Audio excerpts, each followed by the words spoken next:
So, a few videos ago, we made a really cute paper sack journal together, and in today's video, we're going to turn this into something super magical for fall. In a recent video, I had some comments where talking about how we make all these journals, but then we never actually use them. And I was really inspired by that because I thought, I do have a lot of journals that I never use, and I want to show you guys ways to actually use these and be excited about making them.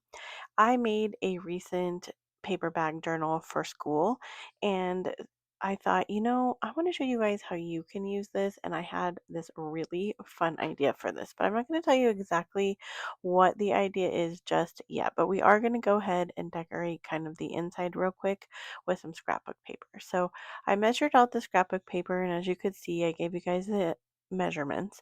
I'm going to go ahead and cut two pieces of the scrapbook paper for each side because when you open the journal, you have two sides um, with the brown paper bag, and I want mine to match. If you don't want yours to match, then they don't have to be the same.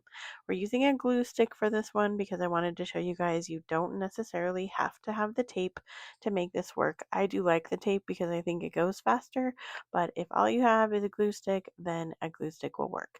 I will say that I do think name brand glue sticks work better than off brand glue sticks. I don't know if that's a teacher opinion, but I do find that they make the stuff last longer if you're using a name brand. I like the Elmer's, but whatever you have on hand will work. So once we have all of our papers cut out and glued in, then we're going to take some white. And I do this because I like to journal on white. If you're more of a junk journaler and you're just going to be gluing stuff in here, it really doesn't matter what color you put on. I'm going to be writing in this section, and for some reason, I just don't really like to write on darker colors. So you could either use lighter colors here. I'm going to use white. So I measured, and we're going to cut so that there's a border around the scrapbook paper as well. And then we're going to do the same process by taking these and gluing them inside of the scrapbook paper for each one. Now I made 12 of these, so you need 12 paper bags. If you're doing more or less, then you just adjust your paper bags.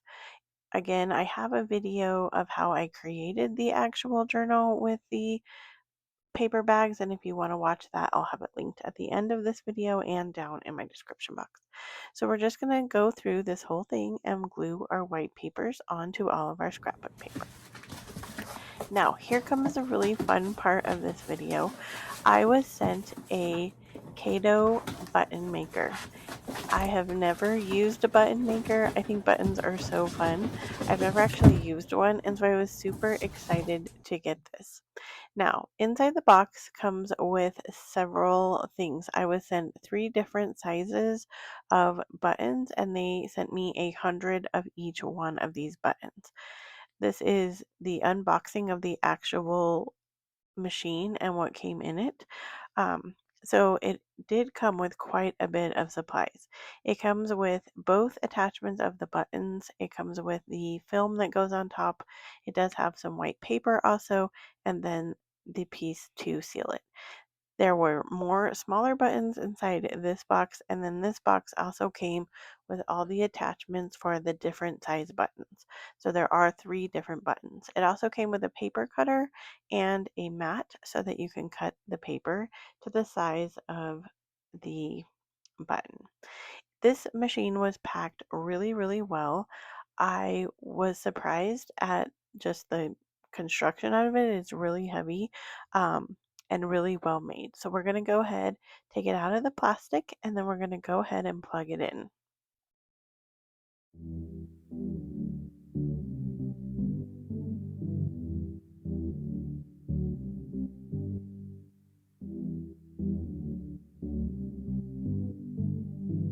It does come with 3 different size buttons, and it comes with the attachments that go with each size of the button. So we have a large, a medium, and a small. In today's video, we're going to spend our time using the medium button, but my kids had a lot of fun making buttons with this, and they made buttons of all sizes. So it is super fun and super easy to use. So it came with the paper cutter along with a mat that kind of gives you some sizing. It also comes with instructions that tell you exactly what size. So if you aren't using scrapbook paper and you're going to print something from like the internet or pictures or something, it gives you a size. I struggled a little bit with this paper cutter. I think part of it had to do with being a lefty because it needed to go counterclockwise, which I was having some difficulty with. It took me a couple times of using it to kind of get the hang of how it worked. This first time I didn't add enough pressure, so it didn't cut all the way around in the circle. So I had to kind of tear this apart. I go ahead and give it another try, and this time it worked a lot better. You're going to adjust the size on your cutter for the size of the button that you want, and you do get a guide in the back of the paper that comes with the machine to tell you what size to adjust your paper cutter at. It is a pretty sharp blade, so you want to remember to add the little rubber stopper after each time that you use it. But you're going to apply pressure at the top and then you're going to move it around in the circle, kind of like a compass. And then you're going to come back to the main point and then there's your circle. This time I was able to cut it out much better than the first time. So give yourself a couple practices before you commit to the final one. So here we are going to use our button maker to make our buttons. And if you are not sure what the buttons have to do with a journal, I am getting to that here in just a second. But we're going to go ahead and attach all of our pieces. I wanted to show you how easy it is to work. So the first one is a magnet. It goes to the top and then you're going to add the bases into the bottom. They are also magnets, so they just pop right in and you can tell when they are securely in because they make a noise. Once you have them in, you're going to put in your image along with your buttons. So you're going to put your button face up into the first base. Once you have your button facing up, then you're going to take your image and you're going to place it on top of the button. Once you place the image on top of the button, you're going to place the clear plastic piece on top of this. These are super thin, and so you want to make sure that you only have one. You're going to want to rub them through your fingers to make sure you only have one. You're going to apply that to the top of your pizza. There are two buttons that require an insert, the large button and the medium button.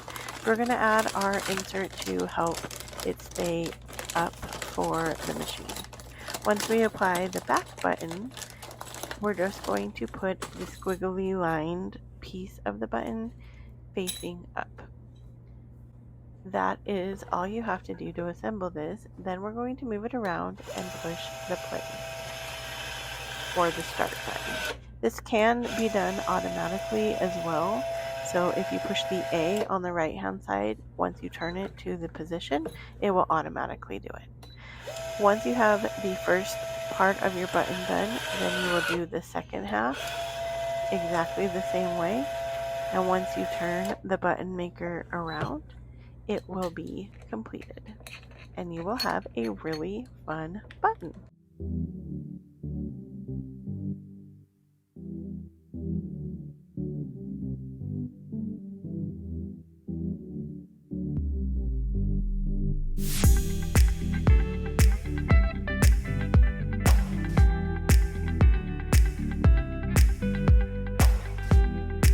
Now we have all of our buttons made, and if you haven't figured it out yet, we are making a bucket list journal. So I thought this would be such a fun idea to create a button that goes along with each one of the prompts in our fall bucket list journal. So each of the buttons that we currently made with our Caydo button maker correspond to one of the papers that were in our journal. We're going to use some stickers that I created just on some sticker paper and using Canva, and I'm going to cut them out along with the titles for our journal. I thought it'd be really fun to make little circle buttons or circle stickers since we have circle buttons, and so I'm just using a circle punch to cut out the sticker paper make it a lot easier to apply to our journal. So we're ready to assemble the journal. And what we're going to do is we're going to apply one of the titles to each of the left-hand side of the pages. We're going to take one of the stickers that I made that kind of corresponded with the theme. For this one, it's a fall charcuterie board, and I made mine a little bit Halloweeny because it reminded me of candy. But if you're not a Halloween person, then you can just use fall. Now I took a template from my stickers and I'm just going to go around using some hashtag lines here or just hashes. And this is where our pin would go. I had a couple different thoughts about how this journal could work. So you could leave it empty, and every time you complete one of the fall bucket list items, you could apply your pin into your journal.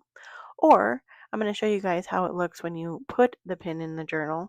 You could put your pin in the journal, and then once you complete them, you could take your pin out of the journal and you can either use it for like putting on a bag or something, or put it somewhere different. But there are a couple different ways to use this. I am super excited to do this and I think it's so unique. I cannot wait. So I wanted to show you guys, yes, the pin will fit through the paper, and yes, you can put all of the pins in ahead of time.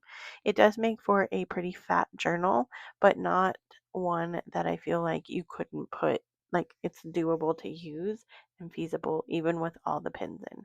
So it is pretty thick on the side because we've added glue and all kinds of stuff as we assembled our journal, and then we added our glue stick on top of that because we put the scrapbook paper and white paper. So you're going to need to use a little bit of elbow grease to get your pin through, but all the pins will go through. And then just be careful not to stab yourself as you're getting your paper into the pin. But once you have it in there, you want to make sure too that the circle that you put the pin, that you write pin in, is going to be smaller than your pin so that it doesn't show when your pin is in there.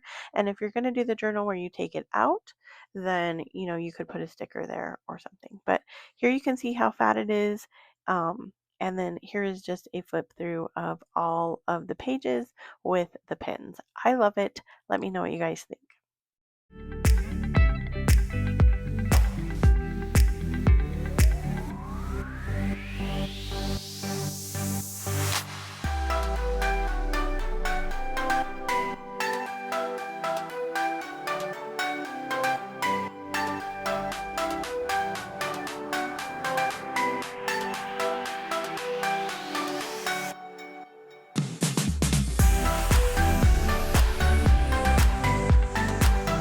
I absolutely cannot wait to start earning my buttons for my fall bucket list.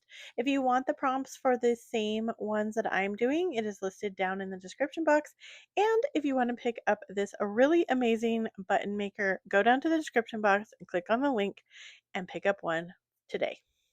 If you want to keep on crafting with me, let's go to this video together. I will see you over there, and stay crafty, friends, and I'll see you in the next one. Bye!